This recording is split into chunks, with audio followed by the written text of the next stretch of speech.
그래도 지구는 돈다라고 하는 말이 있죠. 두 우주 체계에 대한 대화라는 책에서 지동설을 설파했던 갈릴레오가 1616년 종교 재판에 회부되어서 문책을 받으면서 그 재판장 앞에서 지동설의 신념을 포기하고 천동설을 긍정하고 받아들이고는 재판장을 나오면서 혼잣말로 그래도 지구는 돈다 말했다고 전해지는 이야기인데요. 사실은 뚜렷한 근거나 신빙성 있는 자료는 없이 이렇게 구전되어지는 그런 이야기, 일화, 설화 같은 이야기인데요. 그래서 사실 그럼에도 불구하고 어떤 진리는 변하지 않는다는 진실의 불변함을 역설하기도 하고, 때로는 지식인의 나약한 어떤 모습, 그런 한계를 드러내주는 표현으로도 이 표현이 사용되는 것을 봅니다. 권력과 위협 앞에 선 칠순의 노인이 자신의 신념을 포기하면서도 여전히 그건 맞아라고 이야기하는 고백. 그리스도인들도 때로는 이런 모순과 같은 고백을 하고 이런 모순과 같은 생각을 받아들이며 살아갈 때가 있습니다. 그것은 바로 그래도 나는 죄인이야, 그래도 나는 죄인인데 라고 하는 생각입니다. 예수 그리스도의 십자가 부활을 복음 안에서 온전히 믿음으로 받아들였고, 그래서 예수 안에서 나의 모든 죄가 씻겨졌고, 나는 하나님 앞에서 예수 그리스도로 말미암아 하나님의 아들이 되었고 딸이 되었고, 나는 하나님 앞에서 예수의 피로 의인되었다는 사실을 믿음으로 붙들어서 그래 나는 의인이야, 그래 난 하나님의 자녀야 라고 분명히 그렇게 인식하고 고백하고 시인함에도 불구하고, 때로는 예배당 밖 세상을 살아가는 순간 속에서는 그래도 나는 죄인인데 라고 하는 생각이 내 자신을 사로잡을 때가 있습니다. 여러분도 삶을 살아가면서 그와 같을 때가 있지 않나요? 그리스도인으로 하여금 참된 자유를 누리며 살아가지 못하게 하는 어둠의 견고한 진 가운데 하나가 있다면 그것은 죄책감입니다. 여러분은 혹시 죄책감, 정죄감 또는 자책감 속에 빠져 힘겨운 시간을 보내본 적이 없나요? 때로는 가해자로서, 아니 때로는 내가 피해자임에도 불구하고 자책 밀려오는 이 죄책감과 자책감 속에서 자기 자신을 힘들게 하고 마땅히 누려야 될 축복을 누리지 못하고 자유하지 못한 인생을 살아가게 되는 경우를 종종 만나게 됩니다. 제 마음속에는 늘 죽음에 대한 생각이 떠나질 않았습니다. 내가 다른 사람을 죽인 일과 나 자신도 죽어야 한다는 생각이 늘 저를 따라다녔습니다. 저는 평소에 같이 일하는 사람들과 농담을 많이 합니다. 하지만 그건 나의 고통을 감추고 죽음에 대한 생각에서 벗어나기 위한 몸부림이었습니다. 전 웃어야 했습니다. 웃을 때만 우울한 생각에서 벗어날 수 있었으니까요. 제가 저지른 죄에 대해 나 자신을 용서할 수 있을지 자신이 없었습니다. 하루하루 살아가지만 삶은 늘 피곤했고 변화가 없었습니다. 이 생활이 끝이 있을까 희망이 보이지 않았습니다. 그리고 이런 생활이 벌써 25년을 넘어 지금까지 계속되어 온 것입니다.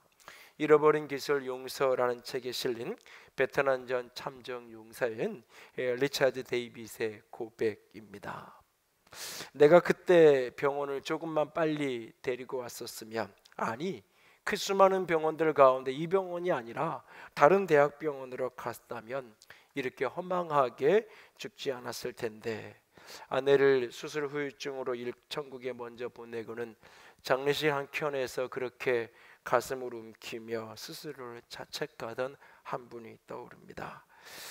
너무 좋은 새 집에 이사를 갔음에도 불구하고 왠지 모르게 신방을 갔는데 분위기가 밝고 행복하지만은 않습니다. 예배 가운데 이런 이야기를 합니다. 다운 계약서를 쓰고 집을 산 것이 자꾸 마음에 걸려 너무 좋은데 너무 마음이 힘듭니다. 좋지만은 않습니다.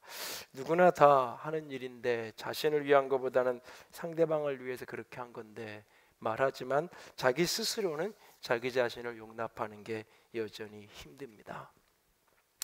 오래전에 벌써 한 7년의 세월이 흐른 것 같은데, 한 젊은 집사님의 장례식을 치르고 돌아와서는 내가 좀 능력 있는 목사였으면, 내가 조금 더 힘 있는 어떤 신비의 능력을 가진 그런 목사였으면 이렇게 젊은 집사를 천국에 보내지 않아도 될 텐데 라고 하는 스스로를 향한 연약함과 자책감 속에서 힘든 시간을 보내었던 기억도 납니다.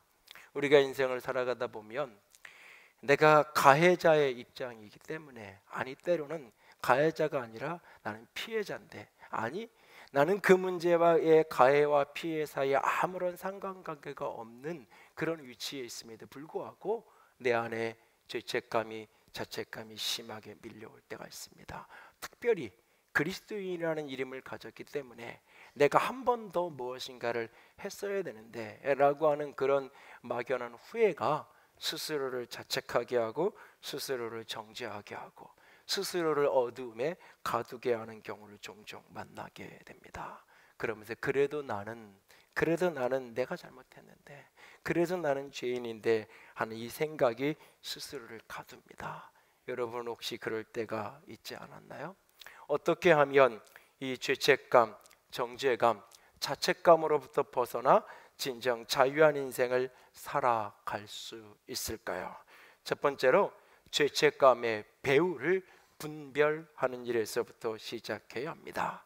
죄책감의 배후에 무엇이 있는지, 이 죄책감은 어디에서부터 오는 것인지를 정확하게 분별하는 것이 죄책감을 이기는 첫 번째 단초가 되는 것입니다. 죄책감과 죄의식을 예민하게 구분해서 이해해야 합니다. 그리스도인이 지난주에 말씀드렸던 용서와 화해를 오해하는 것처럼 이 죄책감 또는 정죄감과 죄의식, 죄를 깨닫는 것 사이를 혼돈스럽게 이해하는 경우가 종종 있습니다.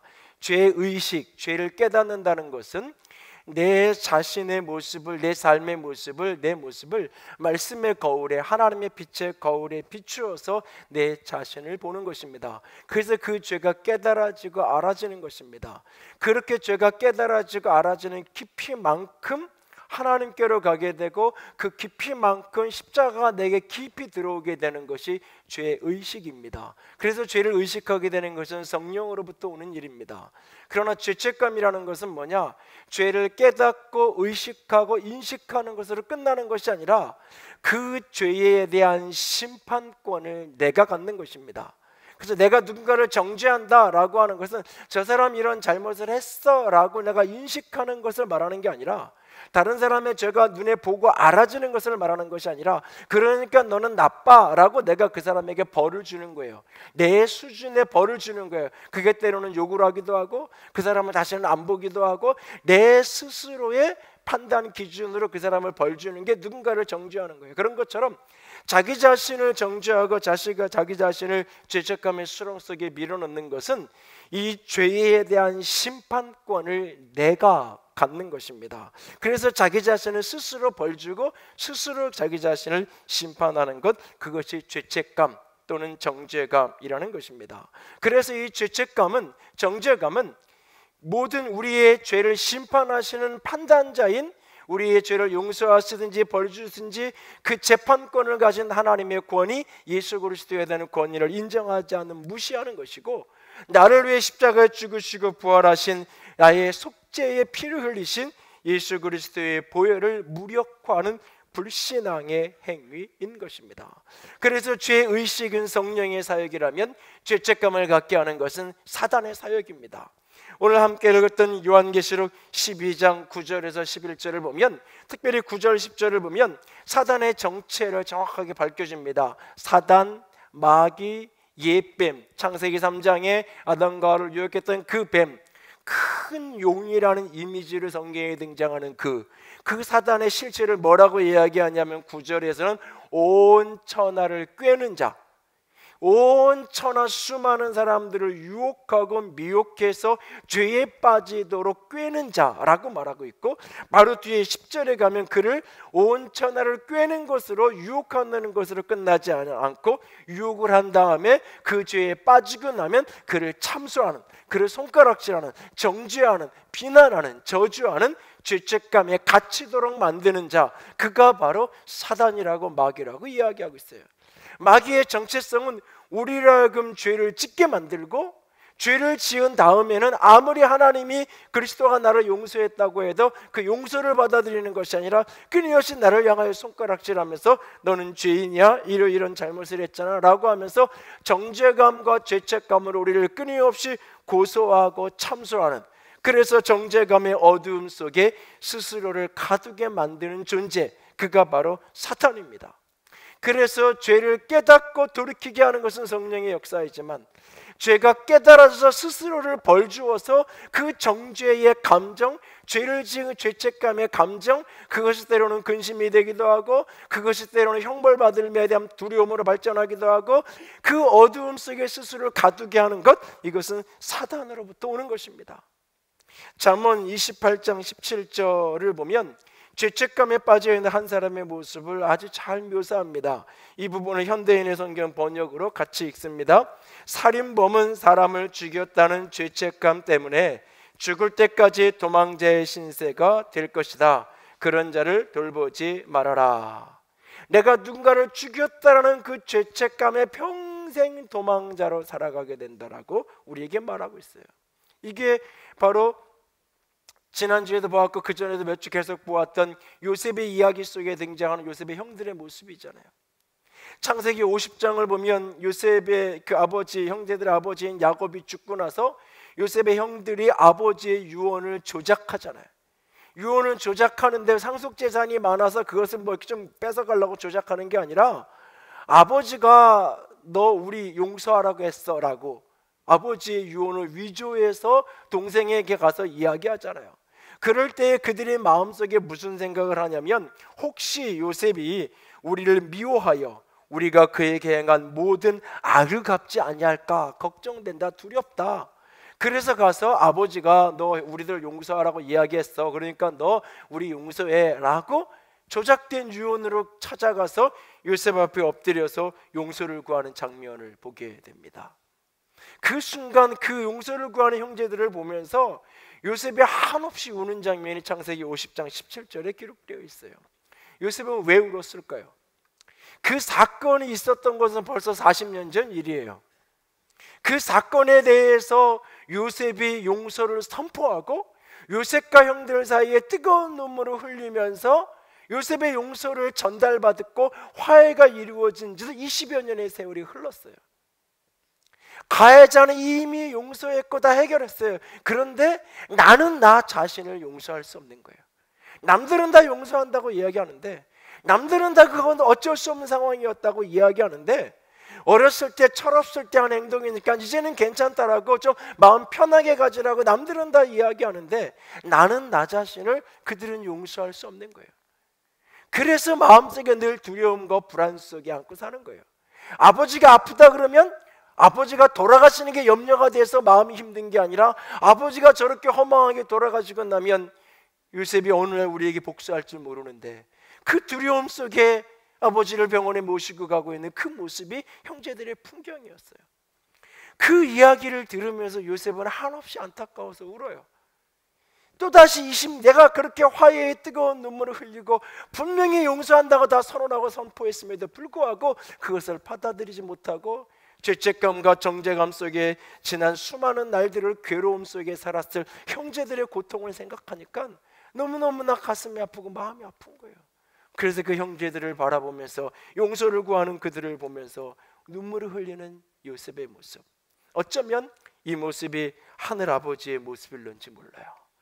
십자가에서 우리의 모든 죄를 씻기시고 우리를 의인이다, 당신의 자녀라고 수없이 우리에게 말씀하기도 불구하고 하나님은 용서하실 수 있는지 모르지만 나는 내가 한 짓을 용서할 수 없다고, 하나님은 이해하시는지 모르지만 나는 나를 받아들일 수 없다고 스스로를 자책하며 두려움과 근심과 어두움 속에 빠져있는 한 영혼을 보면서 어쩌면 하늘아버지는 오늘도 요셉이 흘렸던 눈물처럼 눈물을 흘리고 계실는지 모릅니다.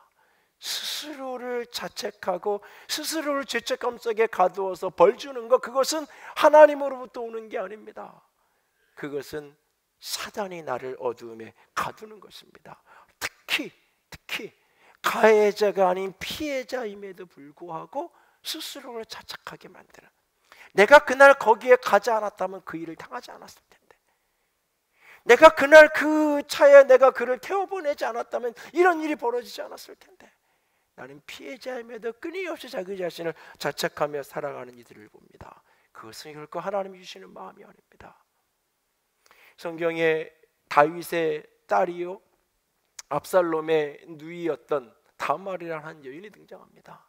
아름다운 외모를 가졌던 여인, 심성이 참 착하고 정이 많았던 그런 여인, 외모도 아름답고 심성도 너무나 부드럽고 고운 그런 여인.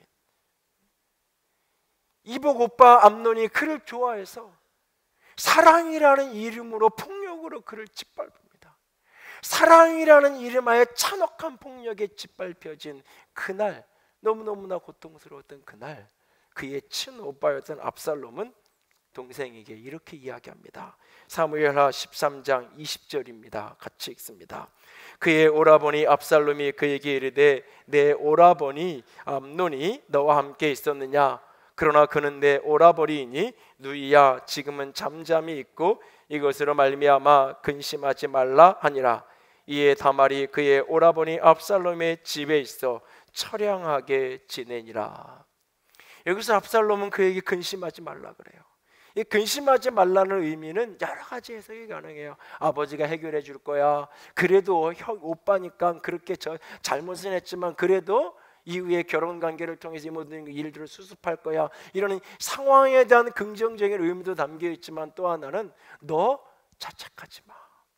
이건 네가 잘못해서, 네가 괜히 그 오빠한테 뭐 이렇게 아프다고 누워 있다고 해서 내가 음식 만들어서 가고 시키지도 않은 일 했다가 내가 이런 일 당한 거야 라고 너 스스로를 자책하면서 어두움 속에 스스로를 가두지 마 라고 이야기하는 거예요.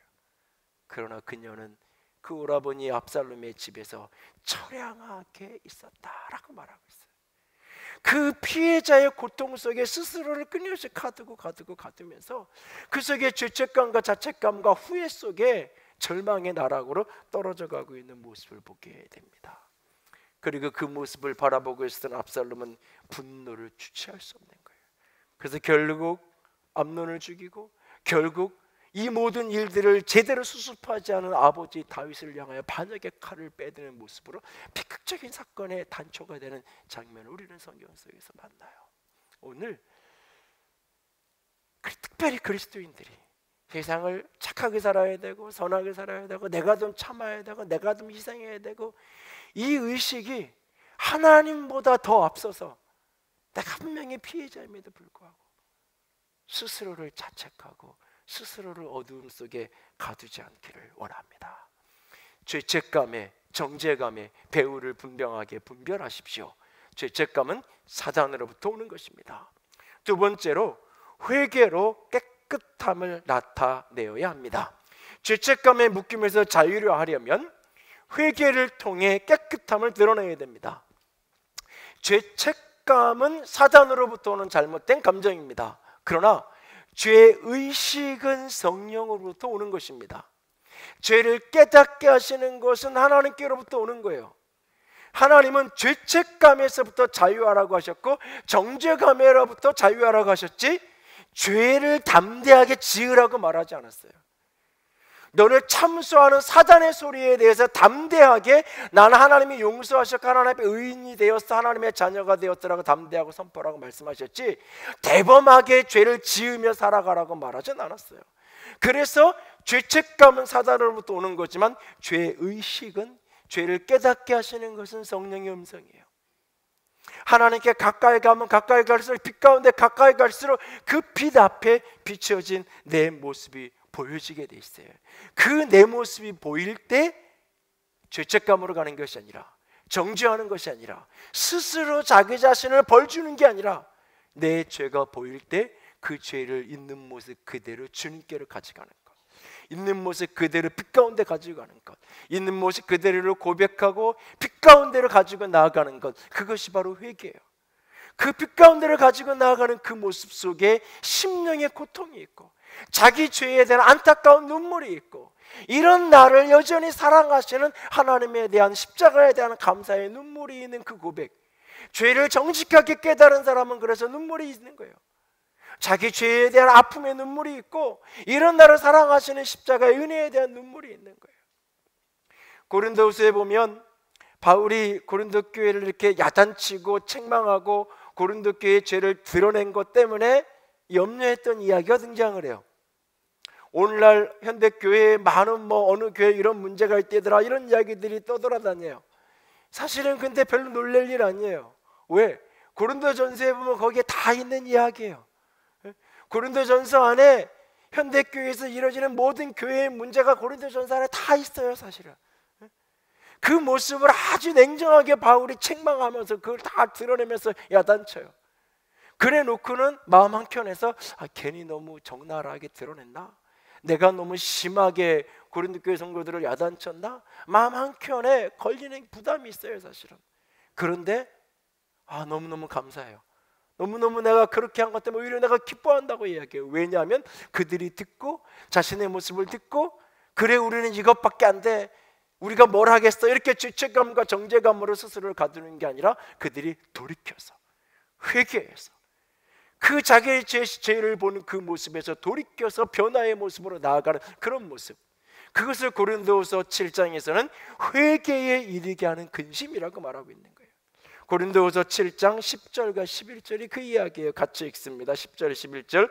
하나님의 뜻대로 하는 근심은 후회할 것이 없는 구원에 이르게 하는 회개를 이루는 것이요, 세상 근심은 사망을 이루는 것이니라.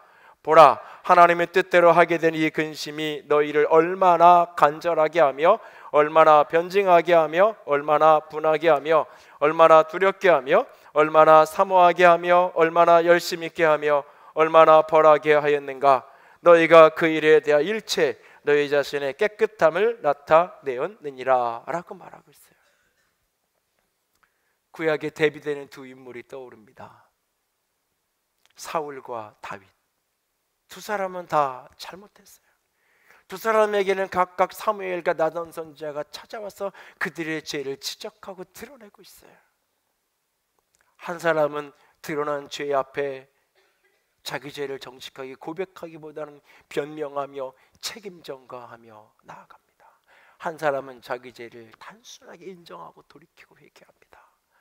한 사람을 하나님은 버리셨지만 한 사람을 하나님은 일으켜서 다시 세우는 것을 보게 됩니다.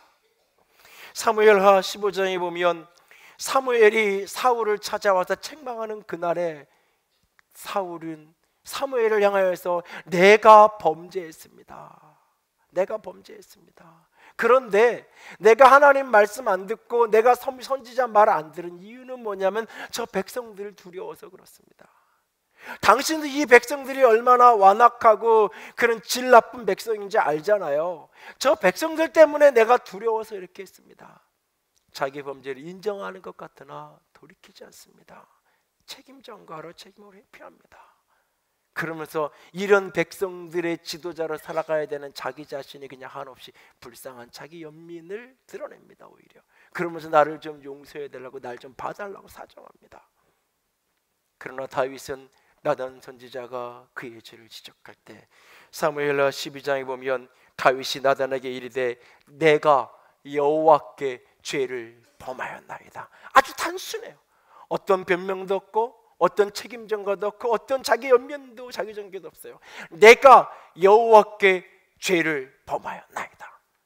그리고 시편 32편이나 시편 51편에 보면 그날 그가 어떻게 통회하는 심령으로, 깨어진 심령으로, 상한 심령으로 하나님 앞에 엎드려졌는지, 내가 주께 내 죄를 자복했더니 주께서 나를 사하셨다라고 그는 고백하고 있어요. 오늘 죄가 깨달아졌을 때에 그 죄책감의 정죄감 속에 스스로 자기 자신을 벌주지 않기를 원합니다. 죄가 깨달아졌을 때 그 죄로부터 돌이켜주는 축복이, 그 회개의 역사가 우리 가운데 가득 부어질 수 있기를 원합니다. 큐티인으로 큐티 의자를 바꾸고 거기에 보면 그 간증하시는 분들 이야기나 이렇게 그 본문을 해석하는 부분들을 이렇게 보면 문득 나오는 표현 중에 하나가 자기 죄를 본다, 내 죄가 보인다, 내 모습이 보인다, 이런 표현들이 간혹 있는 것을 여러분들이 보실 거예요. 지난 9월 달에도 그런 부분들 좀 훈련을 위해서 윤지현 집사님 오셔서 간증을 한번 이렇게 할 수 있도록 세워드렸는데, 남편의 외도와 뭐 사위의 무능력 뭐 이런 것들을 이렇게 사실은 이렇게 간증 가운데서 여러 가지 얘기를 하셨는데, 근데 그 속에서 이렇게 죄책감이 아닌 자기 죄를 깨닫고 돌이키는 모습들, 이렇게 말씀하고 이제 어떤 본문을 뭘로 할까요? 그랬더니 이렇게 신명기 14장 22절 29절 말씀 가지고 제가 나눌라 그래요 그러더라고요. 그 본문이 뭔가를 찾아보니까 11조에 대한 이야기예요. 아니 큐티 간증하라 그랬더니 와서 11조 얘기를 하면 뭔 얘기를 하실라 그러나, 사실은 이렇게, 그런데 이제 저는 강사를 초청하면 그 딱 초청하기 전까지, 확정되기 전까지 그 다음에는 이렇게 해주세요 이렇게 해주는 얘기를 한 번도 한 적이 없어서 그냥 그대로 받고 예 알겠어요 기도하면서 기다릴게요.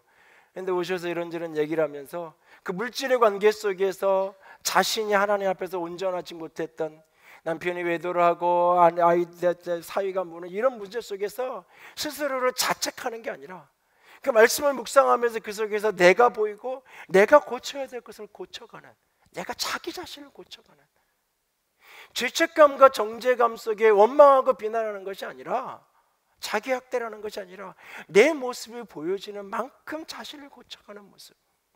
어제도 아침에 큐티에 뜨면서 인용된 그 예화 가운데 간증으로 실린 고배영 성대의 간증을 보면 여러 가지 경제적으로 어려워서 이렇게 조그만 가게를 하다가 가게가 너무 안 돼서 그것을 자기가 투자한 돈에 반값에 이렇게 내놓으려고 그러는데 그것도 잘 안 되고, 집도 매매가 계약이 안 되고, 여러 가지로 물질적으로 계속 꼬이고 어려운 거예요.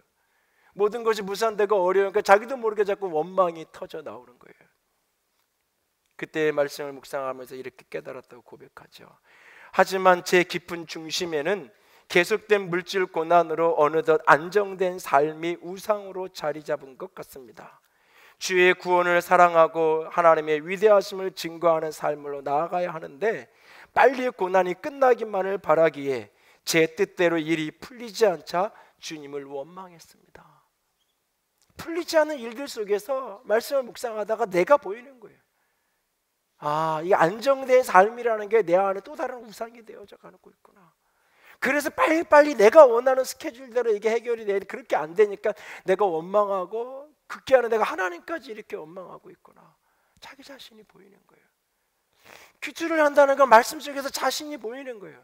이 자신이 보이는 순간 사탄의 역사하면 정죄가 되는 거예요. 그러니까 네가 이거밖에 못하는 거야. 그러니까 네가 이렇게 살 수밖에 없는 거야 라고. 그러나 성령은 말씀하세요.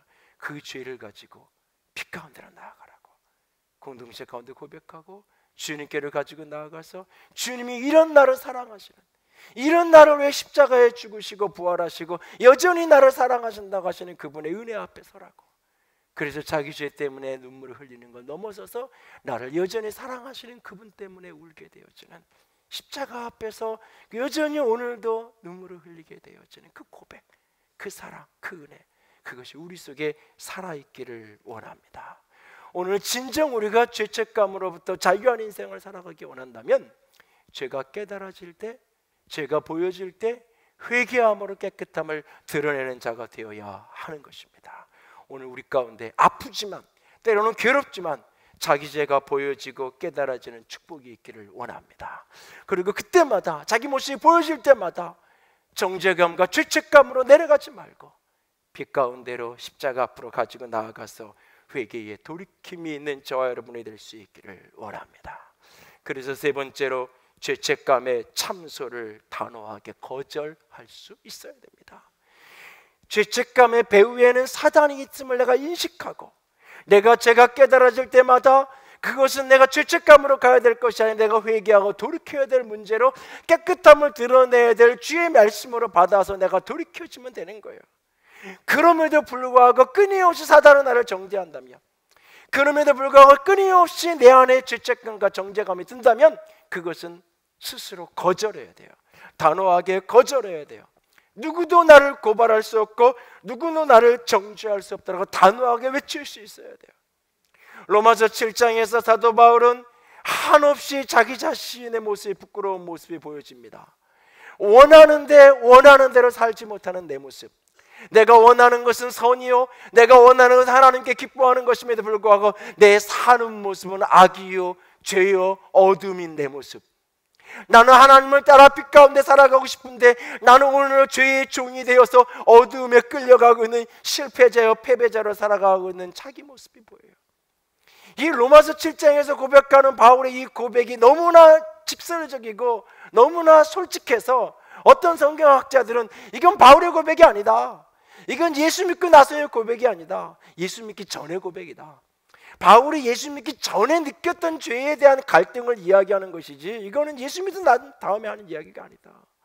아니요, 예수를 믿었지만 하나님의 사랑을 깨달았지만 우리는 경험해요. 내가 원하는 대로 사라지지 않는. 특별히 신앙생활을 하면 할수록 이 딜레마 속에 더 깊이 빠질 때가 있어요. 결심하고 결단하는데 그렇게 내 삶이 사라졌으면 좋겠는데 그게 안 돼요. 그래서 스스로를 비난하고 정죄할 수밖에 없는 그 상황. 그런데 그 끝자락에서 사도는 고백해요. 우리 주 예수 그리스도로 말미암아 내가 하나님께 감사한다라고. 그리고 먼저 8장으로 넘어가서 그러므로 이제 그리스도 예수 안에 있는 자에게는 결코 정죄함이 없느니라. 죄와 사망의 법에서 생명의 성령의 법이 나를 해방시켰다라고 말하면서 그리스도 안에 어떤 정죄함도 내게 없다라고 이야기하면서 담대하게 고백해요. 그리고 로마서 8장 33절 34절에 그는 이렇게 고백합니다. 같이 읽습니다. 누가 능히 하나님께서 택하신 자들을 고발하리요, 의롭다 하신 이는 하나님이시니 누가 정죄하리요. 죽으실 뿐 아니라 다시 살아나신 이는 그리스도 예수시니 이는 우리를 위하여 간구하시는 자신이라. 단호하게 얘기해. 누구도 나를 고발할 수 없다. 왜? 심판을 하나님이 하시는데 하나님이 의롭다고 하셨다. 누구도 나를 손가락질하고 비난하고 정죄할 수 없다. 왜? 나를 위해 그분이 죽으시고 나를 위해 부활하시고 나를 위해 지금 보좌 우편에서 주님께서 기도하고 계신다. 그 하늘아버지, 그 중보자 되신 예수 그리스도가 계신데 누가 나를 고발하고 누가 나를 정죄할 수 있겠는가? 라고 아무도 그렇게 할 수 없다라고 반론을 제기하고 있습니다. 저는 기질적인 성향이 어떤 문제를 거나 이렇게 만나면 이렇게 바깥으로 가기보다는, 그래서 누군가를 책임전가하고 이렇게 탓하게 바깥으로 자꾸 이렇게 가기보다는 안으로 들어가는 게 기질적인 성향성이 굉장히 강해요. 그래서 목회를 하면서 25년간 26에 개척해서 지금까지 왔는데 목회를 해오면서 가장 깊이 씨름하고 극복해야 될 상 가운데 하나가 이 자기 정죄, 죄책감의 문제였어요. 사실은 교인들이 때로는 사업이 안 돼도 이렇게 능력 있는 목사가 만나서 기도를 팍팍 해주면 가서 사업이 좀 잘 될 것 같은데 나 때문에 안 되는 것 같은 생각이 들 때도 있고, 누군가가 이런저런 일로 교회를 이렇게 떠나거나 옮기고 그럴 때면 내가 조금 다른 기질의 성향의 목회자여서 조금 더 이렇게 다정다감하고 그런 모습이 좀 더 많고 그랬으면 조금 달랐을 텐데, 아니 내가 그때 그렇게 선택하지 않고 다른 선택을 했다면, 조금 더 지혜롭게 판단을 했다면, 내가 그날 거기에 그 자리에 가지 않았다면 이 일이 이렇게 되지 않았을 텐데 스스로를 자꾸 정죄하고 자책할 때가 있어요. 근데 어느 날 하나님께서 이 로마서 말씀을 통해서 제게 깨닫게 하시는 게 뭐냐면 그건 교만이라고 하시는 거예요. 하나님이 내게 너 이거 틀렸어, 너 고쳐 라고 보여주시고 밝히시면 내가 따라야 되는 거예요. 고쳐야 되는 거고 그거에 대한 내가 대가를 치르는 거예요. 그러나 하나님이 내게 그렇게 말씀하라니 내가 나를 끊임없이 벌 주려고요. 내가 나를 스스로 자책하려고 그래요. 의롭다 하시는 이는 하나님인데, 내가 내 기준에 만족하면 내가 참 좋은 목사고, 내 기준선에 어긋나면 나는 별로 수준 낮은 목사예요. 끊임없이 내가 기준이 되려는 거예요. 오늘도 십자가 우편에서 나를 위해 죽으시고 나를 위해서 부활하시고 하나님 우편에 서서 나를 위해 중보하시는 그분의 공로를 의지해서 내가 아버지께 나아가고, 그분의 공로를 의지해서 내가 부르짖고 주 앞에 서려고 하기보다는 내 수고와 땀과 노력을 근거로 해서 하나님 앞에 자꾸 서려고 하는, 그것이 내 뜻대로 내 마음대로 내가 원하는 수준대로 되지 않으니까 스스로 힘들어하고 스스로 마음을 괴롭히는, 이게 교만이구나. 이게 영이 민감해서, 내가 성격이 예민한 사람이어서 그게 아니라 이게 교만이구나. 그 틀을 깨고 그것을 깨는데 참 오랜 시간이 걸렸어요. 어찌 때로는 지금도 그런 느낌이 들 때마다 자꾸 그것을 뛰어넘고 사람의 기질이라는 게 쉽게 안 바뀌니까. 우리를 끊임없이 정죄하고 참소하는 일들이 우리에게 벌어질 때 하나님이 그 속에서 내 죄를 보게 하시거든. 상대방의 잘못이 99고 내 잘못이 1이어도 그 일을 주님께서 보게 하시거든. 자기 자신을 돌이키고 그 앞에서 나를 바꾸고, 이런 나를 향한 주님의 사랑을 붙들고 주님 앞에 회개함을 엎드려야 돼요. 그러나 결코 자기 자신을 정죄하고 비난해서는 안 돼요. 왜? 나를 의롭다 하시는 이는 그분이니까. 나를 위해 죽으시고 부활하시고 중보자 하시는 그분이 계시기에 우리는 그 누구도 스스로를 정죄해서는 안 됩니다. 오늘 그 어둠으로부터 자유한 저와 여러분이 될 수 있기를 원합니다. 그래서 오늘 계시록 12장 11절은 어떻게 그 꾀를 천하를 깨는 자, 어떻게 그 참소하는 자를 이길 수 있느냐? 어린 양의 피로, 자기의 증언하는 말씀으로, 어린 양의 보혈이 오직 그 참소하는 자를 이긴다라고 우리에게 말하고 있어요. 내 능력, 내 용기, 내 결단, 내 확신이 아니에요.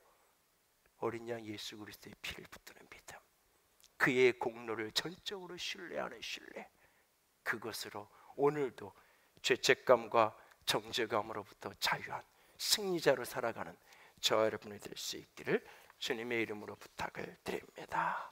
함께 찬양합니다. 보혈을 지나 하나님 품으로.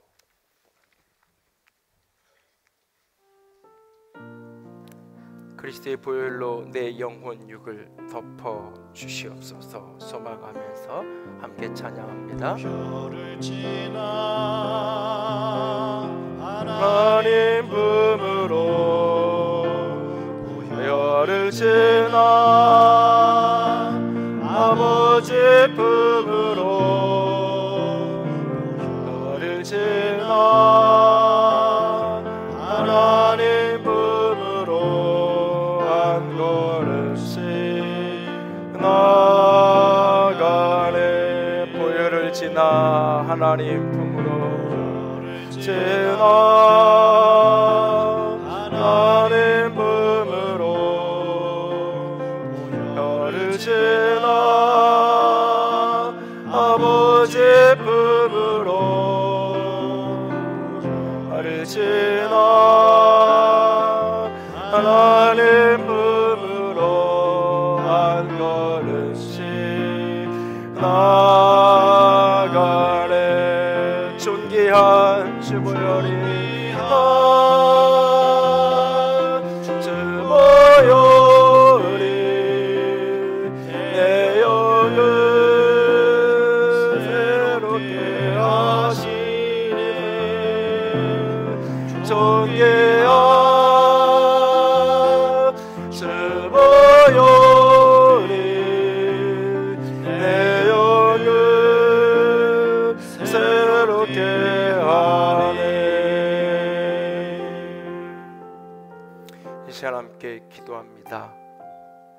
그러므로 이제 그리스도 예수 안에 있는 자에게는 결코 정죄함이 없나니, 이는 그리스도 예수 안에 있는 생명의 성령의 법이 죄와 사망의 법에서 너를 해방하였습니다. 모든 죄책감에 배우는 사탄입니다. 죄가 깨달아질 때마다 주님은 회개함으로 빛 가운데 나아오라고만 하실 분입니다.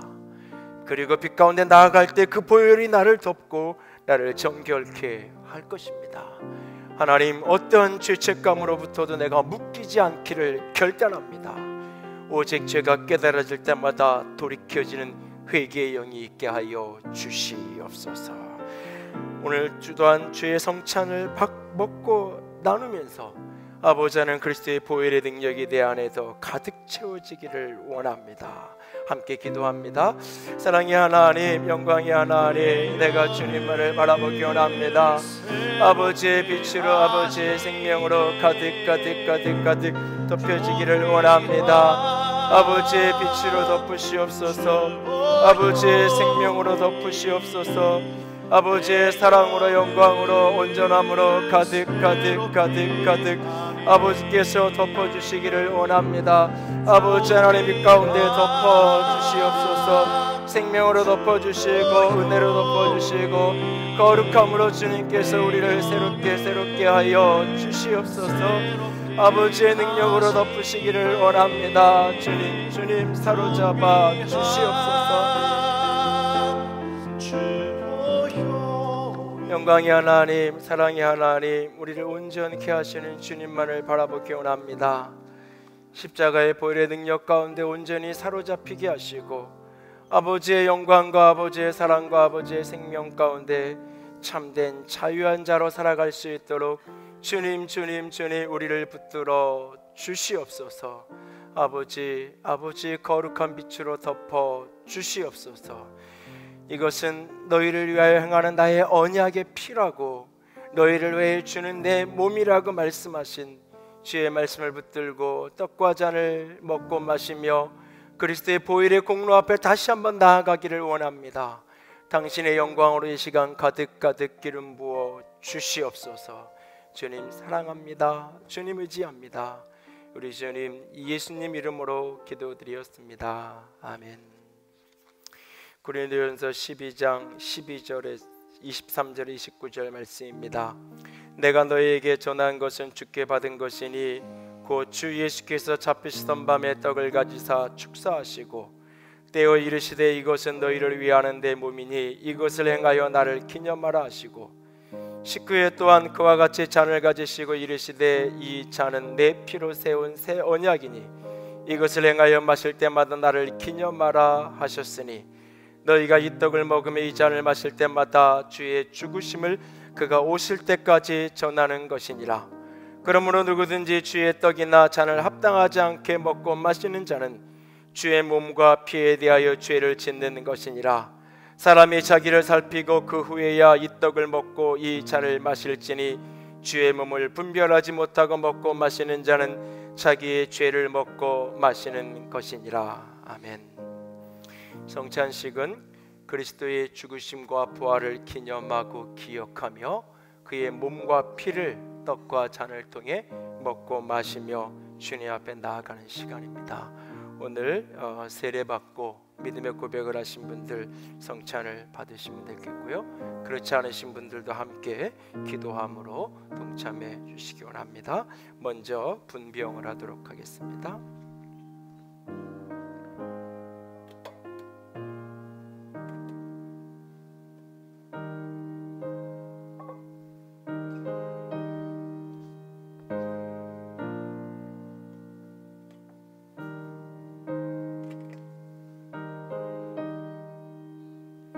기도합니다. 영광의 하나님, 이 시간 떡을 떼며 그리스도의 몸을 기억하고 기념합니다. 나를 위해 찢으시고 나를 위해 고난당하신 그 고난에 합당한 자로 설 수 있도록 우리를 정결케 하시고 새롭게 하여 주시옵소서. 주님 사랑합니다. 예수님 이름으로 기도드렸습니다. 아멘. 세례 받으신 분들, 떡을 받기 원하시는 분들 자리에서 일어나셔서 동참해 주시기 바랍니다.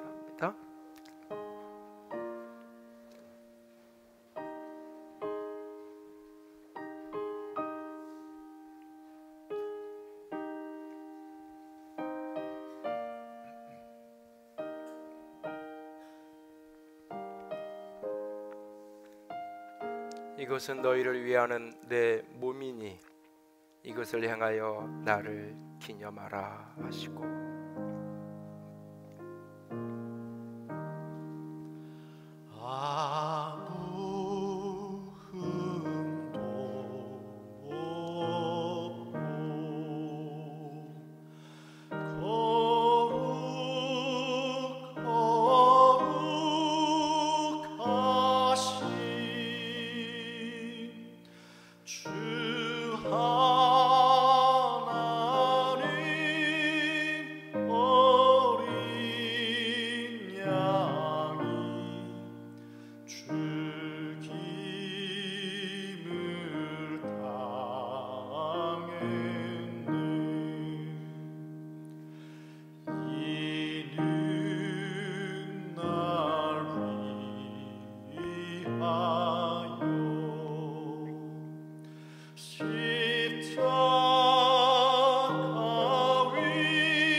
그는 실로 우리를 위하여 우리의 질고를 지고 우리의 슬픔을 당하였거늘 우리는 생각하기를 그는 징벌을 받아 하나님께 맞으며 고난을 당한다 하였노라.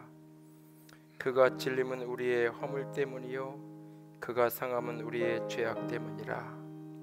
그가 징계를 받음으로 우리는 평화를 누리고 그가 채찍에 맞음으로 우리는 나음을 받았도다. 우리는 다 양 같아서 그릇 행하여 각기 제 길로 갔거늘 여호와께서는 우리 모두의 죄악을 그에게 담당시키셨도다.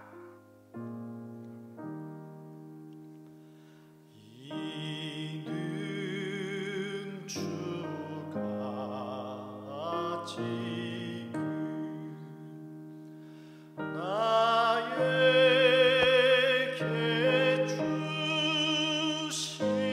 주시는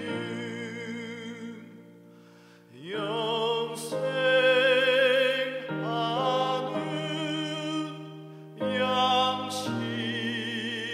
양식이요 마시는 잔일세. 심히 사모하는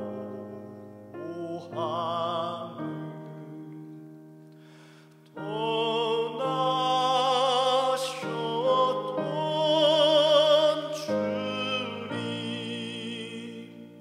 속히 세상 다시 올 때 반가이 뵙겠네.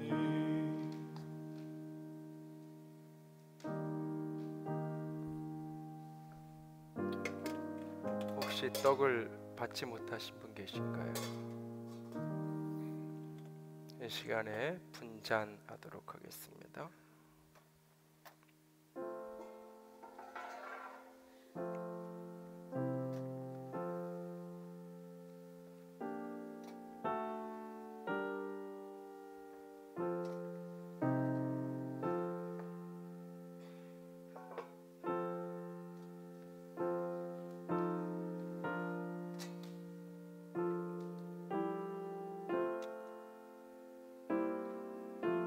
기도합니다.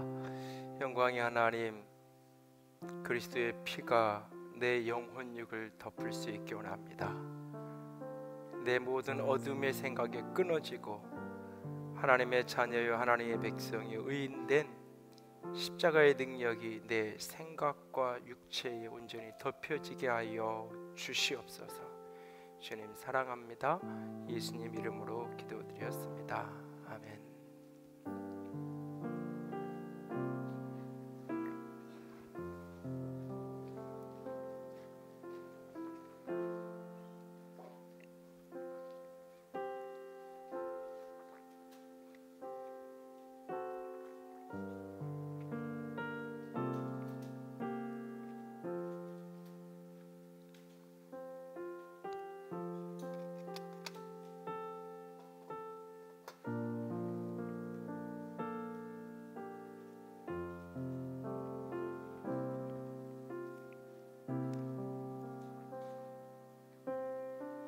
주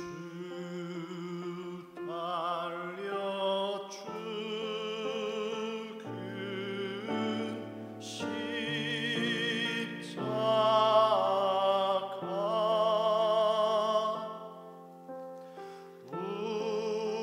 우리가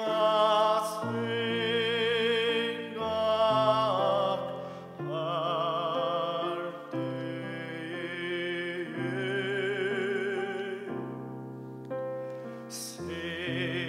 세상에 속한 욕심은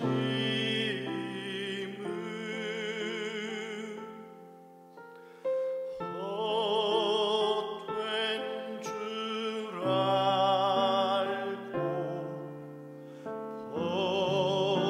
버리네.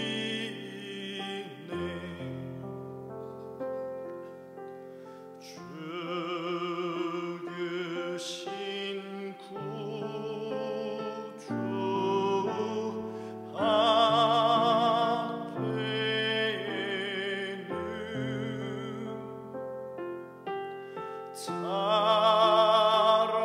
사랑을 말게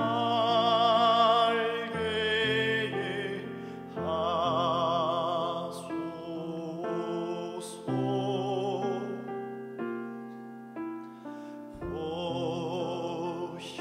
보혈의 공로 힘입어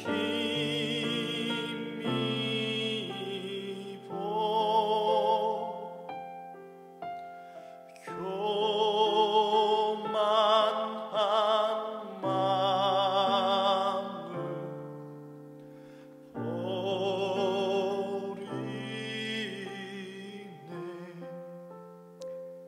내 살을 먹고 내 피를 마시는 자는 영생을 가졌고 마지막 날에 내가 그를 다시 살리리니 내 살은 참된 양식이요 내 피는 참된 음료로다.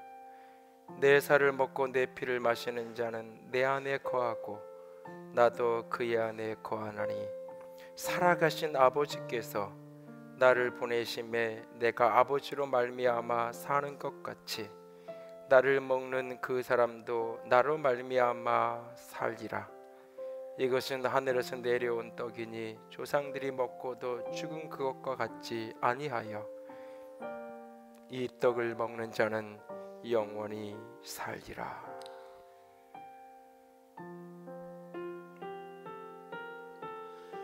못 박힌 손발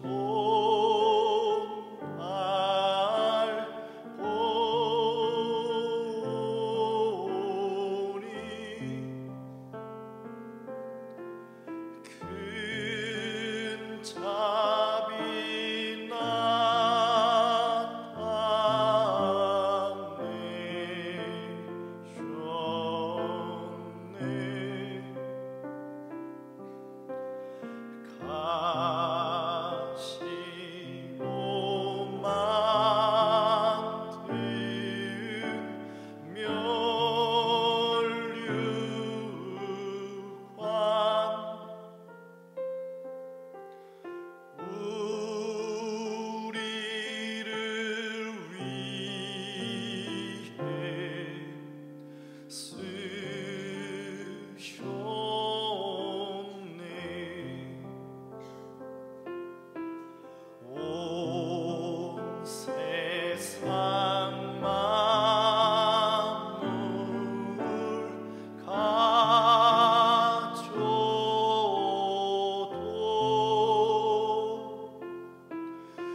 혹시 잔을 받지 못하신 분 계신가요? 이 시간 우리 같이 찬양합시다. 예수 그리스도 안에서 한 번도 나를 버리신 적 없고 실망시키지 없으시는 신실하신 나의 주님을 같이 찬양합니다. 하나님 한 번 더 같이 고백합니다.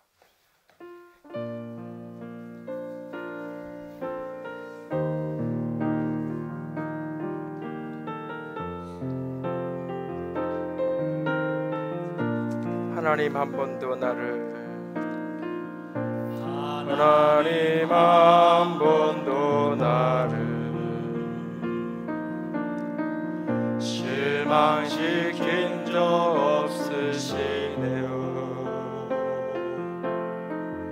언제나 공평과 은혜로 나를 지키셨네. 오 신실하신 주,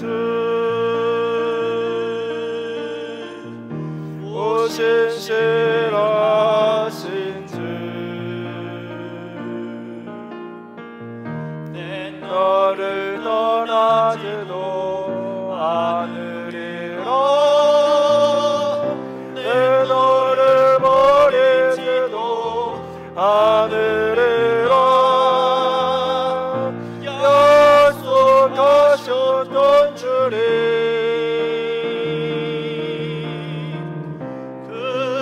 약속을 지키사 이후로도 영원토록 나를 지키시리라 확신하네. 지나온 모든 세월들 돌아보아 지나온 모든 세월들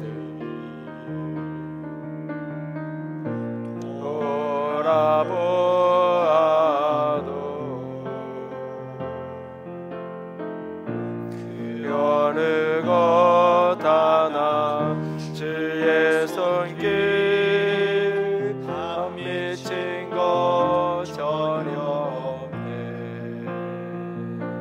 오 신실하신 주님, 신실하신 주,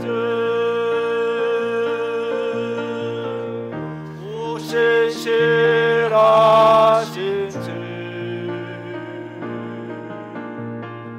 내 너를 떠나지도 않으리라. 내 너를 버리지도 않으리라. 약속하셨던 주님,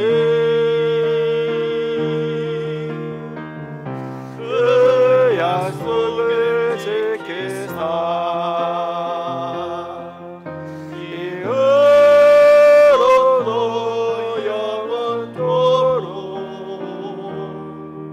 나를 지키시리라 확신하네.